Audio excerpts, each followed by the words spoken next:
German கால் ஜெர்க்கான கதர்கள். விஜயை சந்திக்க மறுப்பு. காங்கிரஸ் திடீர் வெறுப்பு.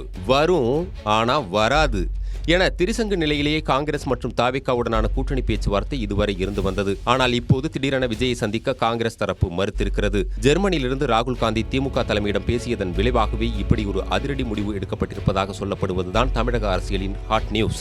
இதுகுறித்து நம்மிடம் பேசிய மூத்த அரசியல் விமர்சகர் ஒருவர், 2004 முதல் திமுகவுடன் கூட்டணியில் பயணிக்கிறது காங்கிரஸ். 2014 நாடாளுமன்ற தேர்தல் தவிர்த்து பிற தேர்தல்களில் திமுகவுடன் எந்த மோதலும் இன்றி கூட்டணியை தொடர்கிறது காங்கிரஸ். தேர்தல் சமயங்களில் மட்டும் திமுகவிடம் அதிக தொகுதிகளை கேட்டு காங்கிரஸ் அடம்பிடிப்பதும் அதை திமுக தலைமை மறுப்பதும் வாடிக்கையாக நடக்கும். அப்போதெல்லாம் திமுகவுடனான கூட்டணியை காங்கிரஸ் முறித்துக் கொள்ளப் போகிறது என்ற தகவலும் ரெக்கை கட்டி பறக்கும். இறுதியில் டெல்லியிலிருந்து மேலிடக்குழு அறிவாலயத்தின் கதவுகளை அன்பாக தட்டி பிறகு கொடுப்பதை பெற்றுக்கொண்டு திமுகவை அரவணைத்துச் செல்லும். இப்படிப்பட்ட காட்சிகளை பார்த்து பார்த்து புளித்து போன அறிவாலய உடன்பிறப்புகள், போங்க பாஸ், இவங்க எப்பவுமே இப்படித்தான் என சிரித்த முகத்துடன் நகர்ந்து விடுவார்கள். வரும் சட்டசபை தேர்தலிலும் இதே காட்சிகள் தான் நடைபெறப் போகின்றன என தெரிகிறது.